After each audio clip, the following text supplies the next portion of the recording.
we have Edge. This is a famous Hwoarang player, probably one of the best Hwoarang players in the world currently.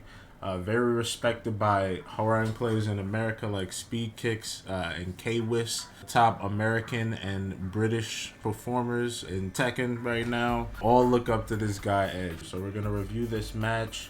This is the top 8 when he defeated Dedekari in the round robin. He played 4 matches. We have all 4 matches. Link in the description. Don't forget to check that out, and also don't forget to drop a like and sub for your boy. We're gonna get this match started. Let's go. We're gonna review all the Steve gameplay. I'm gonna give you all the Steve breakdowns and Steve boxing play-by-plays that y'all need to be successful with this character. Kind of guide you through NUMAN Chaudhry's mindset. I'm gonna try to leave the mouse like to the side because I know in my NUMAN match I had the mouse open it. Do it. Got some small Tekken movement. Ooh, it's gonna be a good one. That was nasty. Hold up. So we got some movement. Edge throws out a jab. Remember in my video opening Gambit, I mentioned that jabs are a very strong way to open your opponent up. They're a strong opening gambit for their recovery frames on block and on whiff and on hit. So he uses that. NUMAN on the right uses down forward 2 into ducking to gauge the opponent, try to get a counter hit. Edge does forward 2, does a jab afterwards because I think forward 2 is like what? It's like -2 on block. So the jab is actually not on complete positive frames. It's just NUMAN does a move that's slower, gets counter hit jab, gets hit by back 2, and then goes into Flamingo, tries to turn around. His left Flamingo jab actually has different frames than a regular jab, +5 on block instead of the normal +1, so he gains extra advantage. So Steve, in anticipation of this, NUMAN does sway to what we call snake charmer, or what Shinblaze calls a shoe shiner. He does this in anticipation of that Flamingo jab coming, but he actually catches the Flamingo forward 3, which is a mid. He just catches it in that extended frame. That was a very nice gambit there. I'm absolutely sure he didn't plan that, but I mean, we take it as we get it. Wow! Albatross 2, but Albatross 2 down forward 2, running 2, does chip damage plus frames, gets a back 2 there, guaranteed sonic frame, gets hell swept because Hwoarang's in heat and he has a hell sweep in heat out of right Flamingo. The mix up at the wall. Got a back 1 from Steve instantly. First back 1 of the game. He does back 1 into flicker and then does instant armor. Gets back. Edge anticipates this flow chart that Steve's do, where when they get back 1 on block, they'll typically go for the armor to catch people pressing into them. And Edge anticipates this to get the launcher. He's taking a trip to the wall. Yeah, because he doesn't need much opportunity Edge breaks the wall. Takes him over. That was so. Look at that character mastery from Edge. My man runs past, tries to get the stomp on him. When you run past somebody that's on the floor, you do a quick stomp after 4 steps. Runs past him because he rolled over, and then because he's back turned, he does the back turn down 4 and gets rewarded. It's such a quick play like that shows mastery with your character. NUMAN tries to do armor, doesn't get the armor, pushes him back, outfox, and he catches him with the LionHEART 2. Very nice play. Boom, boom. He about to get the LionHEART 2 combo. Boom. One thing I noticed about NUMAN as well, in the group stages. Nice, he's at the wall. This is where Steve reigns strong. He completes a full foot stomp, so he sidesteps to match him. Does the foot stomp. Does ducking out of it. Notice that he doesn't go for the 50-50 here. He doesn't have to. The 50-50 is nice, but it does prove risky as the opponent can guess right and take you out of your advantageous situation. He ducks and then he cancels it, and then he does that string so fast. He cancels the duck, stands up, and does 1-2-1. He does this so fast that Edge is unable to determine when his offense is complete because he doesn't want to get counter hit. Counter hit jab from NUMAN, very strong. Outfox catches the heat burst. Very nice. That was a whiff punish. The British back tempo. This looks like fun. Safe launcher from Hwoarang just from the skyrocket. Yep, that's that up forward 3+4 we were talking about. It goes into left flamingo. I was right. He wants the armor. NUMAN does armor to stop it. Yikes. Ooh. Alright, round 4. NUMAN, let's go. Ducking forward 2. Throw break, no back one from NUMAN. Does Albatross 2 and instantly does LionHEART. Does that gambit in order to bait any counterplay to the Albatross 2. Anybody trying to press gets hit. It's a low end, forward 3. Gets counter hit. Now when Hwoarang is in heat and he gets a counter hit down back 4, he gets a guaranteed right flamingo forward 4-4 counter hit launcher. This string that he gets launched with is guaranteed in heat if that down back 4 ankle biter hits you on counter hit. NUMAN, and now he's doing the counter hit. Yep, down back 4 counter hit. And that's death, as he's saying. Boom. Doesn't kill completely, but does another ankle biter to finish it off. NUMAN loses the first round to Edge. TWT Global Finals. Down 2. Back 1. Tried to get a back 1 in the open ground. Nice float. Albatross 2 does that same thing. Albatross 2, LionHEART. Well, man, trying to stay with a semi keep out style now. He's not as aggressive. He's trying to look for an opportunity to counterplay, because Edge has definitely been in control of these matches. He loses the first round, round 2. Back 1 at the beginning of the round. This is typical for NUMAN. NUMAN usually does this to bait out the slower moves. If you try to start off with a launcher. Sonic Fang on hit, he engages, exactly. Down forward 1 does the Gatling to catch tracking. We went over that in the other video. He does Gatling in the open ground because it tracks both sides, because it autocorrects. Good pokes on that round, led him to victory. Round 3. Tries to bait out a counter hit, or bait out a button from NUMAN. Back 1. Catches float.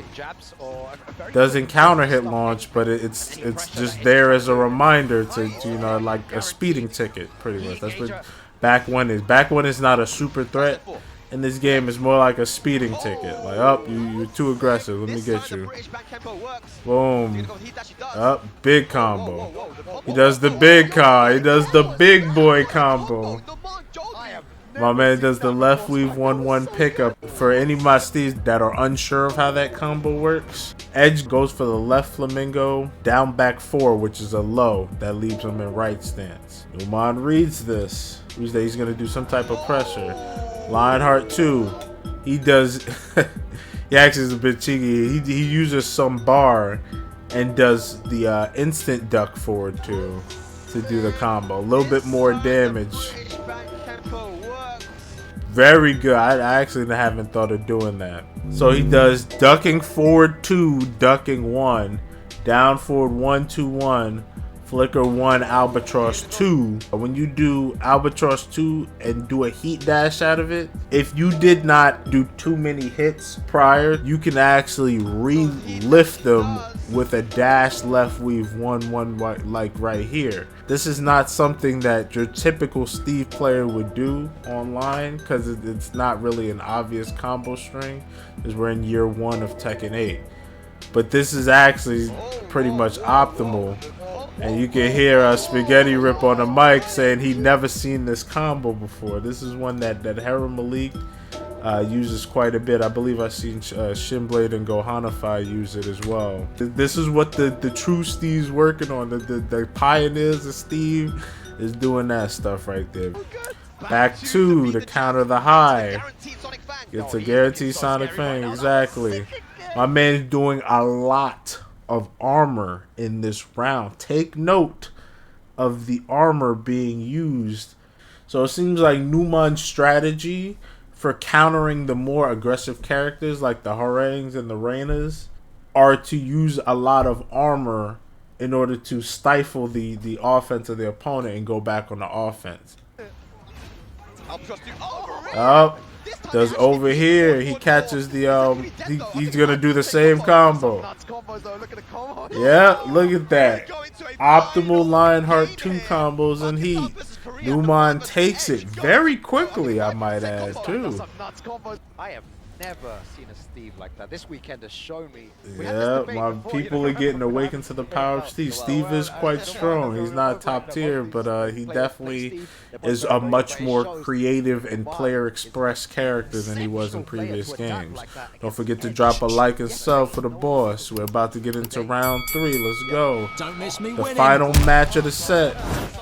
Edge versus NUMAN. Let's get it. 1-2-1-2. Safe.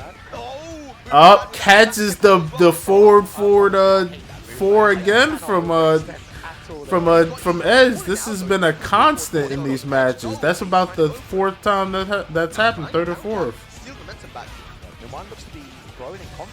Boom. Safe pressure. He stops him. He's not just letting him do his stuff. He's interrupting him with buttons and not just by ducking or using movement. He wants to throw out buttons to interrupt. Up, Edge. Edge is using flamingo momentum to get back. So if we observe what happened in that last bit there, it looks like NUMAN has the match won. NUMAN has positional advantage because he has Hwoarang at the wall and Steve's in heat. Let's go. He stops him. Goes down for 1. He's plus on hit. He does heat smash because he's like, yo, I'm going to keep the advantage. He's at this advantage, and a 50-50 could kill him. But it would also allow him to steal the match. He gets the 50-50. It doesn't kill him, so it gets close. He's like, alright, let me chip away the rest of the health with a safe string. And he gets a down forward 1-3 on hit. Down back 4. Hits. He's plus on hit from all this. A mid counter hit. Goes into flamingo. He went into flamingo really fast. You didn't even see it. Went into flamingo. Does hits. He's getting all counter hits in his flamingo mix-up. NUMAN is guessing wrong repeatedly. Right stance 1-3. That little hit that knocks him down. Because I think that's guaranteed when you get right stance down forward 4 with Hwoarang. I played Hwoarang was my first character, and I do keep tabs on the character in this game because he is quite good. Boom. Just deal with my pressure. Low-high mix-up. You have to guess. He put him in several micro mix-ups that put him in the blender, as Spaghetti Rip just said. Throw break. Went for the LionHEART. Didn't get it. See, I want y'all to know, Edge, even after getting all those forward 4s LionHEARted, my man is still using it. They are not discouraged just because it was counterplayed in previous games. They are still using those tools. I mention that because a lot of players, when they'll play, including myself, if they get an attack that they use frequently counterplayed, they will be completely discouraged from using it. And then that kind of puts a dent in their gameplay because that flow of mids and highs and lows that you use get affected, that ratio. And then it can cause you to get snowballed because you're not using some of your stronger tools because you're afraid to. Hell sweep and heat. Gets the wall splat from fucking far. Jesus Christ. Combo continues, you're going to the wall. Keeps you at the wall. Pressure at the wall. I didn't even know that was combo. Goddamn. Look at that. The snowball effect. Round 3. Jeez, man. Just constant guesses wrong from NUMAN during that round. Oh, he ate the entire Gatling. That used to kill your health if you get hit with that. They used to do more on block. Boom. Yep, no break. He gets the clinch 2. Does 50 damage. Tries to get a launcher. Gets the plus frames. Nice, excellent sidestep. He did a throw, got some pressure off, sidestepped the option, and got an open jab. He created a whiff. Got the low parry. Boom. Tried to take him to the wall, misses the combo somehow. 1-2-1 on counter hit. Keep him at the wall. That's the name of the game for NUMAN. Name of the game for Edge is let me get out the corner and let me apply my game. Boom. Does a switch. Throw break. Throw break. Back one. Nope. Throw break down 4-2. Albatross down 2. He tries to get it. Breaks the throw. Excellent reaction. He wanted a running 2 there. Doesn't get it. Forward 2. Floats him out. Excellent. Just do the range art. Yep. Excellent right there. Let's see how that happened, bro. It was such good Tekken right there. They're both at low health. They're both trying to do counterplay. And then the second Edge gets some Oki right here. He knocks Steve down. Does Rusty Knife forward 2. And then from the forward 2, he tries to get plus frames by doing right stance down forward 4. Hwoarang's new tracking move because he thinks that NUMAN's going to step. NUMAN actually doesn't step. He uses a button to interrupt. He uses down forward 1 and floats him out of the right stance down forward 4 and then does a combo that ends the game. Such good Tekken. This is why I love the game right here, bro. They was throwing hands. Of course it's going to kill. Yeah, final round. Let's go. This is such a good match, bro. This is the best match. This could have went either way. This was so solid. Throw break. Back one. And ironically enough, it would have hit. I think we are still at 0 counter hit back ones this entire set here. In fact, we've been through all the sets, and I think he's only landed 1 back one. Oh my goodness. Oh my god, what happened there? See, that was so fast. This game shit can happen so fast. Throw break. Down forward 1 gets counter hit. Pressure.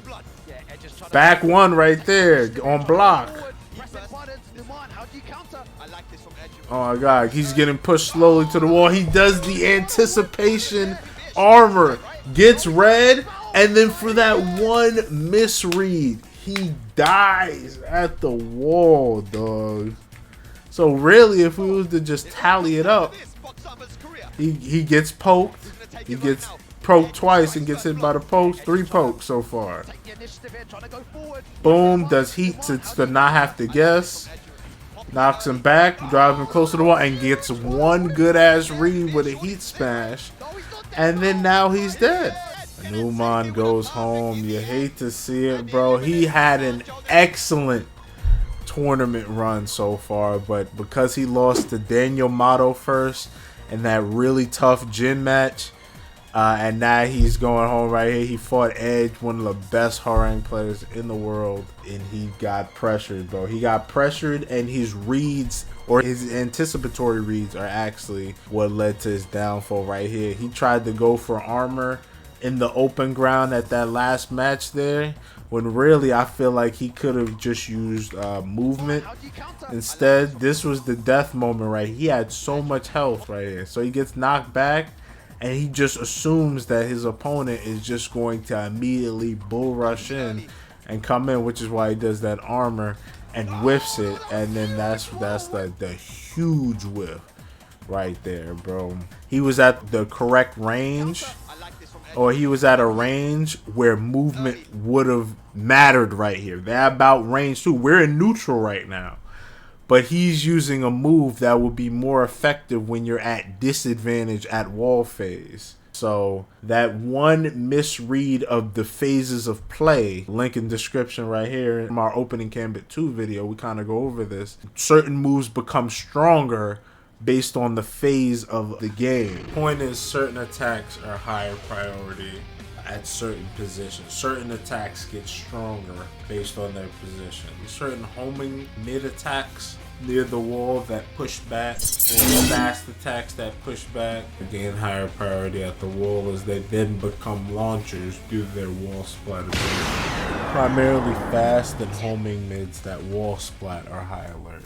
So this would have been stronger had the range been like more like range 1. And then that way, even if Edge wouldn't have done anything, if he would have just did anything but sidestep, he would have gotten knocked back by NUMAN's down back 1+2 armor move that he does right here, the stun gun. He would have at the very least gotten knocked back, and then it would have placed them back in neutral. But instead, he does the move in neutral phase, and in neutral phase, Edge wasn't pressing any buttons, and he was instead floating around waiting for an opportunity, and he gets the large one right there just given to him. That is a very unfortunate whiff for NUMAN, but other than that particular play, he's been playing excellent this entire match. Very proud of NUMAN. He did the gov very strong. Took Steve's to a higher point than he's been in Tekken 8, and this is only the first tournament grand finale in Tekken 8, so I'm sure we're going to see more NUMAN. He hasn't traveled a whole lot like Edge as well. Edge kind of traveled, and he was a bit more seasoned and got to visit a variety of more playstyles other than just playing them online.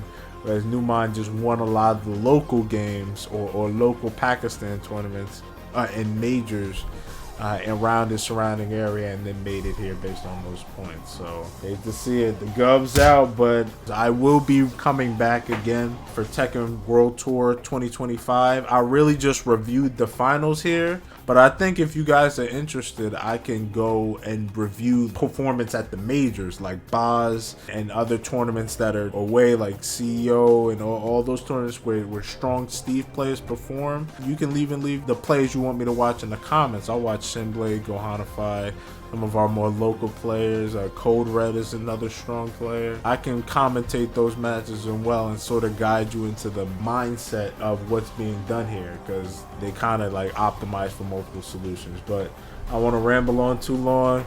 This has been an excellent performance from NUMAN. Can't wait to see him again next year. He's only going to go stronger from this loss.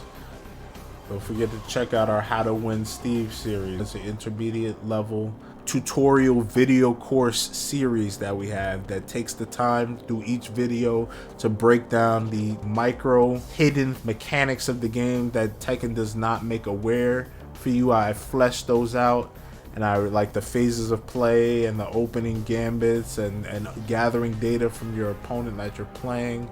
And other various tools and nuances that you'll gain through experience. I give you the shortcut directly to what's being done or the skills that need to be developed so that you can be made aware of them and develop them yourself in your own gameplay. So definitely check out our How to Win series, and also check out our boxing breakdown series where we go over the stances. That's more of a beginner friendly if you just want to be entry level into Steve. If you need a good entry point into learning the character, if this series has gotten you interested in playing Steve yourself, then I have the perfect thing for you. Just go in the description and click on our Steve entry level. We go over each stance in detail and the deeper nuances with them. So if you're interested in Steve after this series, I would definitely go check that out. That is the perfect first step. I designed it specifically to be the first step in the Steve journey. I even have all the videos kind of collabed into one. You can stop and play at your leisure. There's timestamps in that video where you can go over it and jump around wherever you need guidance, or if you need to review anything, I would check that out as well. It is tailor-made for the entry-level Steve experience. Now, on to the games.